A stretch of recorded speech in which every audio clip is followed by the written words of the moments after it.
Hello বন্ধুরা, আপনাদের সবাইকে স্বাগত জানাই আমার চ্যানেলে। আমি ডক্টর জয়ন্ত মাহাতো। আজকে আবার একটা নতুন টপিকস নিয়ে চলে এসেছি আপনাদের সঙ্গে আলোচনা করার জন্য। শীতকালে বা উইন্টার সিজনে শুকনো কাশির সমস্যাতে আমরা অনেকেই কিন্তু ভুগে থাকি। শুকনো কাশির সমস্যা বিশেষত এই সময় সব থেকে বেশি হয়ে থাকে। শীতে তাপমাত্রার তারতম্য এতটাই হয় যে সেটার সঙ্গে আমাদের শরীরকে অ্যাডজাস্ট করতে বা মানিয়ে নিতে একটু সময় লাগে। অনেক সময় তো কাশির পরিমাণ এতটাই বেশি হয় যে রাত্রেবেলা ঘুম পর্যন্ত হয় না বা কাশতে কাশতে দম আটকে আসে, কিন্তু কফ বেরোয় না কাশির সঙ্গে। এছাড়া এই সময় কাশির সঙ্গে গলা ব্যথা, জ্বর, কারো কারো ক্ষেত্রে শ্বাসকষ্টও হয়ে থাকে। এই সময় সিজন চেঞ্জ বা অ্যালার্জির সমস্যা বা কোনো ভাইরাস বা ব্যাকটেরিয়াল সমস্যার জন্য আমাদের কিন্তু শুকনো কাশির সমস্যা হয়ে থাকে। এছাড়াও আরেকটা ব্যাপার দেখা গেছে যে আপনার প্রথমে কাশি শুরু হয়েছে, তখন কিন্তু আপনার কফ বেরোচ্ছিল, কিন্তু আপনি কোনো সিরাপ খেয়েছেন, তার ফলে আপনার সাময়িক তো আরাম হয়, কিন্তু কাশিটা বসে যায়, অর্থাৎ কফটা বসে যায় এবং সেই কফটার বাইরে বেরোতে চায় না, কিন্তু তখন শুকনো কাশি তৈরি হয়, যে কাশিটা কিন্তু অনেক দিন পর্যন্ত থেকে যায়। এবারে এই সমস্যার জন্য হোমিওপ্যাথিতে কী কী কার্যকরী ওষুধ রয়েছে এবং সেই ওষুধগুলো আমরা কীভাবে খাবো, সেই ওষুধগুলোর লক্ষণ কী কী থাকলে আমরা সেই ওষুধগুলো নিতে পারবো, সেগুলো নিয়ে বিস্তারিত আলোচনা করব। তবে ভিডিওতে বিস্তারিত আলোচনায় যাওয়ার আগে যারা আমার চ্যানেলে নতুন এসেছেন এবং চ্যানেলটি এখনও সাবস্ক্রাইব করেননি, তারা চ্যানেলটি সাবস্ক্রাইব করে বেল আইকনটা প্রেস করে দেবেন, যাতে করে পরবর্তীকালে এরকম ভিডিও আপনারা আপলোড হওয়ার সঙ্গে সঙ্গেই পেয়ে যান।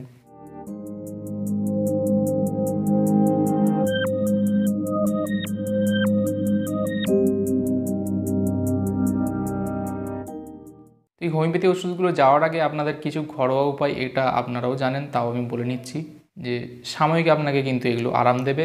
বেশি করে এই সময় আপনাকে জলপান করতে হবে এবং মুখে কোনো সময় আদা কুচো করে কেটে রাখতে পারেন বা এলাচ বা লং এগুলো রাখতে পারেন কিন্তু মুখে, এবং একটু যদি গরম চা খাওয়া যায় তাতেও কিন্তু আপনার এই গলা ব্যথা বা কাশির সমস্যাটা কিছু সময়ের জন্য কমতে থাকবে। প্রথম যে ওষুধের কথা বলবো সেটা হলো ড্রসেরা।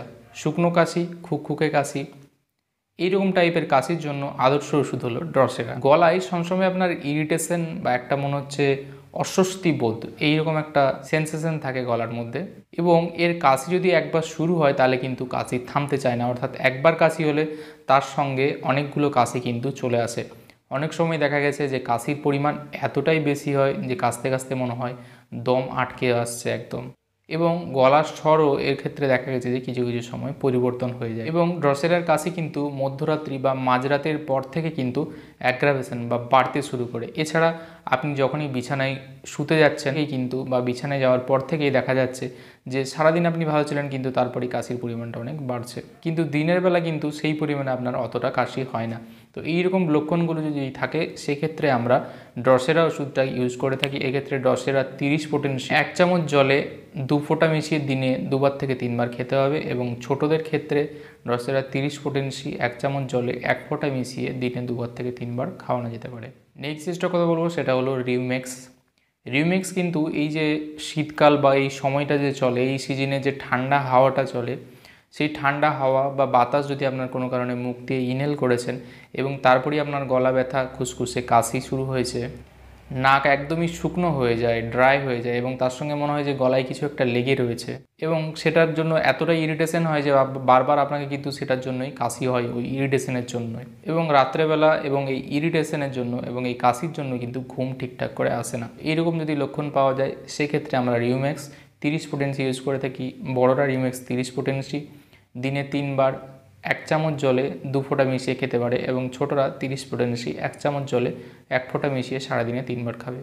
নেক্সট যেটা কথা বলবো সেটা হলো হায়াসিয়ামাস। এক্ষেত্রে গলা একদম শুকনো হয়ে যায়, পুরোপুরি ড্রাই হয়ে যায়, এবং কোনো কিছু লিকুইড খাবার খেতে গেলেও কিন্তু গলায় লাগে, অসুবিধে হয়, এবং আমাদের যে ইভিউলা রয়েছে সেটাও কিন্তু অনেকটা বড় হয়ে গেছে মনে হয়। রাত্রেবেলা কিন্তু এর কাশির পরিমাণ বাড়তে থাকে, এবং দেখা গেছে যে আপনি যখন শুয়ে পড়ছেন তখন কিন্তু এর কাশির পরিমাণটা বাড়ছে, এবং আপনি যদি উঠে বসেন তখন কিন্তু অনেকটা আরাম হয়। এবং এক্ষেত্রে গলায় কন্টিনিউ আপনার একটা জিনিস মনে হবে যে গলায় কোনো কিছু যেন চুলকাচ্ছে বা চুলকানির মতো একটা ইরিটেশন কিন্তু আপনার গলায় কন্টিনিউ থাকবে। তো এইরকম লক্ষণগুলো যদি থাকে সেক্ষেত্রে আমরা হায়াসিয়ামাস ওষুধটা ইউজ করে থাকি। হায়াসিয়ামাস এক্ষেত্রে 30 পোটেনশি ইউজ করা হবে। 1 চামচ জলে 1 ফোঁটা থেকে 2 ফোঁটা মিশিয়ে আপনি দিনে 2বার করে খেতে পারেন। নেক্সট যেটা কথা বলবো সেটা হলো ক্যালিকার্প। ক্যালিকার্পের ক্ষেত্রে দেখা গেছে যে রাত্রি 3টের পর কিন্তু বা এই সময়টাই কিন্তু কাশির পরিমাণ অনেক বেশি হয় এবং এর সঙ্গে গলা এবং বুকে কিন্তু প্রচণ্ড ব্যথা। ডান দিকে যদি পাশ ফিরে ঘুমোয় তাহলেই কিন্তু দেখা গেছে যে কাশির পরিমাণটা অনেক বেড়ে যায়।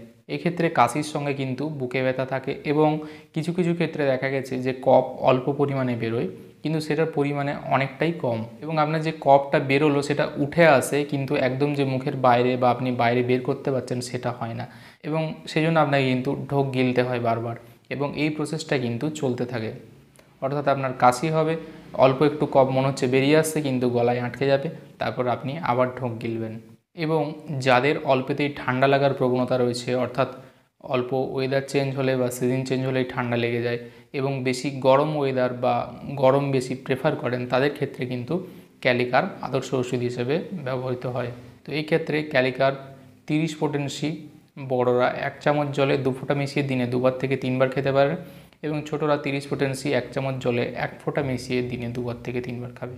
নেক্সট যে কথা বলবো সেটা হলো স্পঞ্জিয়া। এক্ষেত্রে শুকনো কাশি, তার সঙ্গে বার্কিং টাইপের কাফ এবং যখন আপনি শ্বাস নিচ্ছেন তখন মনে হচ্ছে দম আটকে যাচ্ছে এবং তার সঙ্গে ওই শ্বাস নেওয়ার সময় কিন্তু কাশি হচ্ছে বা কাশির পরিমাণ বাড়ছে। এছাড়াও মাঝরাতের দিকেও কিন্তু এর কাশির পরিমাণ অনেক বেড়ে যায়। গলায় কিছু লেগে রয়েছে মনে হয় এবং বুকে বা ছাতিতে আপনার কিন্তু একটা দুর্বলতা ভাব আসে এবং যদি বাতাস লাগে তাহলে কিন্তু কাশির পরিমাণ আবার বেড়ে যায় এবং মাথা যদি আপনি নিচু করে ঘুমন বা শুয়ে থাকেন তাহলে কিন্তু একটু রিলিফ হয়। তো এইরকম লক্ষণগুলো থাকলে সেক্ষেত্রে আমরা স্পঞ্জিয়া ওষুধটা কিন্তু ইউজ করে থাকি।